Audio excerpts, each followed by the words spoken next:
Dear friends, Andhra రాజకీయాలు రోజు రోజుకి ఒక కొత్త మలుపుని సంతరించుకుంటున్నాయి. రోజు కన్నా ప్రతి గంటకి ప్రతి నిమిషానికి కూడా ఒక కొత్త రకంగా మార్పులు అన్నవి గడిచిన వారం రోజులు చూస్తుంటే జరుగుతున్న పరిణామాలను చూస్తుంటే మాత్రం కొత్త పోకడల్ని సంతరించుకుంటుంది యొక్క ఆంధ్ర యొక్క రాజకీయాలు. ఎందుకు నేను ఈ కొత్త రాజకీయాలని అలవర్చుకుంది, కొత్త రాజకీయపు రంగుని పులుముకుంటుంది అనే చెప్పడంలో ఉద్దేశం ఏంటంటే, అంతరం ఏంటంటే, ఇటీవల వారం రోజులుగా మనం చూసినటువంటి సంఘటనలు చూసినట్లయితే డిఫరెంట్ సిచ్యువేషన్స్ కనిపిస్తున్నాయి. అంటే ఇలా ఉంటుంది అలా ఉంటుందని ప్రిడిక్ట్ చేయడానికి కూడా అంతుబట్టలేని పరిస్థితి ఎదుర్కొంటుంది. ఇక్కడ చూడండి, YSRCP, Telugu Desam party, Janasena party, BJP అనేది ఎక్కడో దూరంగా కనిపిస్తున్నప్పుడు కూడా ఇప్పుడు ఏ ఇద్దరు కలిసి వైఎస్ఆర్సీపీ మీద రాజకీయపు ఎత్తుగడలు, అంటే వైఎస్ఆర్సీపీ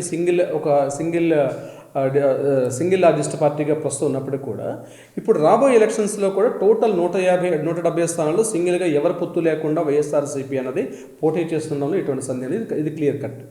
సో జగన్మోహన్ రెడ్డి గారిని ఎదుర్కోవడానికి అనేక రకాలైనటువంటి ప్రయోగాల్లో ఒక్కొక్క రకాల ఎత్తుగడలు, అంటే అటు మన చంద్రబాబు నాయుడు గారు జనసేన పార్టీ కలవడం ఒక పార్టు, అలాగే రీసెంట్గా మార్కెట్లోకి వచ్చినటువంటి రాజకీయాలు వచ్చినటువంటి షర్మిల, అంటే తెలంగాణ రాజకీయాల్లో తెలంగాణ రాజకీయాల్లో ఫెయిల్ అయ్యి ఆంధ్ర రాజకీయాల్లో ఎంట్రీ తీసుకున్నటువంటి షర్మిల గారిది ఒక కాన్సెప్టు.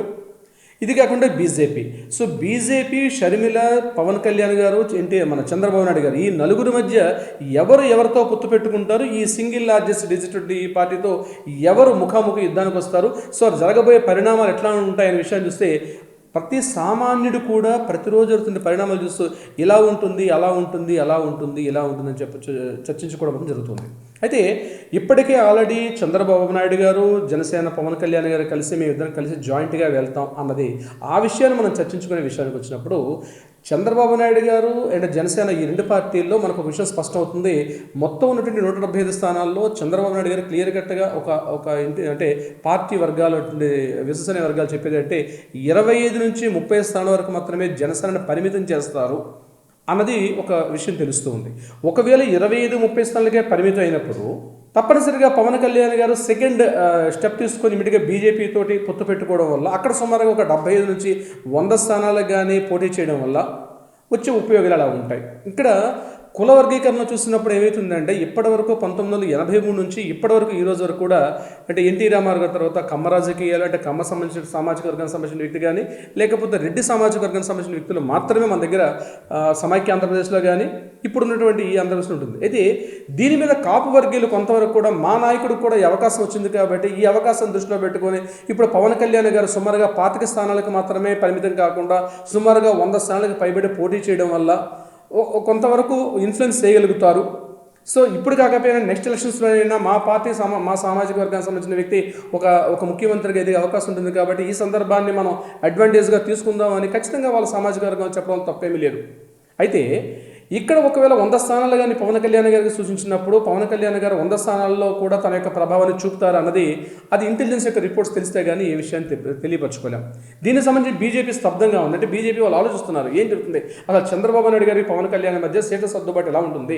ఈ రీసెంట్గా మనం నిన్నటి సంఘటన చూసినట్లయితే నితీష్ కుమార్ ఇప్పుడు బీహార్లో జరిగినటువంటి అక్కడ సమీకరణాలు చూసినట్లయితే అక్కడ ఏ ఎండగా గొడుగు పట్టేట్టుగా నితీష్ కుమార్ గారు ఏం చేశారు, ఇమ్మీడియట్గా నిన్నటి వరకు కూటమితో ఉన్నటువంటి, అంటే ఎన్డీఏ కూటమితో ఉన్నటువంటి నితీష్ కుమార్ హాల్ ఆఫ్ సడన్గా ఇమీడియట్గా నేను ఎట్టి పరిస్థితుల్లో కూడా నా జీవితం చివరి వరకు కూడా నేను బీజేపీతో పొత్తు పెట్టుకోనన్నటువంటి వ్యక్తి నితీష్ కుమార్ హాల్ ఆఫ్ సడన్గా నిన్న ఇమీడియట్గా అక్కడ నితీష్ కుమార్ గారు ఈ కాంగ్రెస్ పార్టీకి అక్కడ దీనికి పక్కన పెట్టేసి బీజేపీతో కలిసి వెళ్ళడం అనేది ఇది ఇంపాసిబుల్ కనిపిస్తుంది. సో అటువంటి రిపీట్ సంఘటన, అంటే నితీష్ కుమార్ గారు ఎటువంటి స్టాండ్ తీసుకున్నారో అటువంటి స్టాండ్స్ని ఇక్కడ పవన్ కళ్యాణ్ గారు తీసుకుంటారని సామాన్యుడు కూడా ఆలోచించే స్థితిలో ఈరోజు మనకు కనిపిస్తున్నాయి ఆంధ్ర రాజకీయాలు.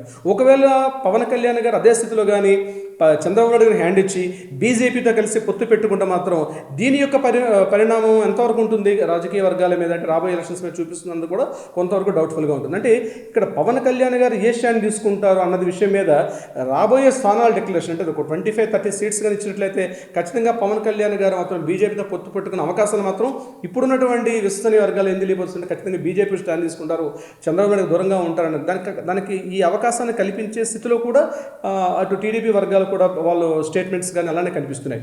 ఇక్కడ కట్ చేస్తే ఇక షర్మిల విషయానికి మనం వచ్చినప్పుడు షర్మిల గారు తెలంగాణలో తన యొక్క ప్రభావాన్ని జీరో స్థాయికి వచ్చేసారు.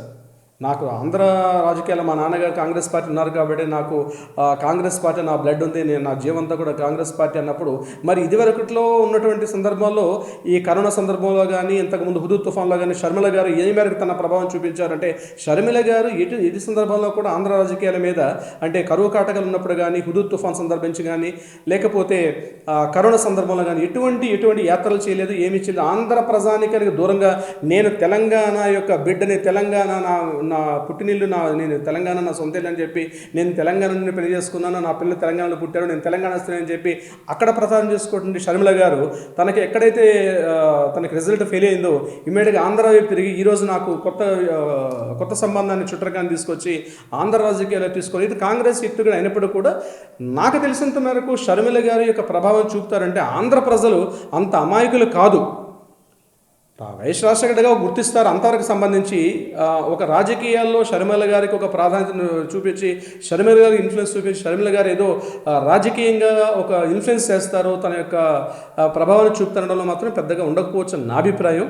At the same time Vijaya Nirmala గారి విషయం కూడా ఈ టాపిక్లో వస్తుంది. అంటే కొడుకుకి సపోర్ట్ చేయాలా లేకపోతే కూతురికి సపోర్ట్ చేయాలి విజయమ్మ గారి యొక్క విషయానికి సంబంధించి ఉంటుంది అని నాకు తెలిసి జగన్మోహన్ రెడ్డి గారు ఒకసారి పవర్లోకి వచ్చిన తర్వాత జగన్మోహన్ రెడ్డి గారు విజయమ్మ గారు వచ్చి ఈరోజు పార్టీలో ప్రచారం చేయడం వల్ల మాత్రమే తను ఈరోజు తన పార్టీ గట్టెక్కుతుంది అనేటువంటి పరిస్థితులు అయితే జగన్మోహన్ రెడ్డి గారు లేరన్న విషయం కూడా మనకు అర్థమవుతుంది రీసెంట్గా జరుగుతున్నటువంటి పరిణామాలు మనం చూసినప్పుడు. అంతేకాకుండా జగన్మోహన్ రెడ్డి స్టేట్మెంట్ కూడా ఇచ్చారు, మేము మంచి కార్యక్రమాలు చేసినప్పుడు డెఫినెట్గా ప్రజలు మమ్మల్ని ఆదరిస్తారు, మేము ఒక మంచి కార్యక్రమాలు చేసి నేను మీ ఇంట్లో బిడ్డగా ఉన్నప్పుడు ఖచ్చితంగా నాకు ఓటు వేయండి అని డైరెక్ట్గా చెప్పడం జరిగింది. సో ఇవన్నీ కూడా ఆలోచిస్తున్నప్పుడు ఏమనిపిస్తుంది అంటే మనకు ఈ రాజకీయాల్లో షర్మిల గారి ప్రభావం కానీ లేకపోతే పవన్ కళ్యాణ్ గారి ప్రభావం కానీ ఎంత మేరకు ఉంటుంది.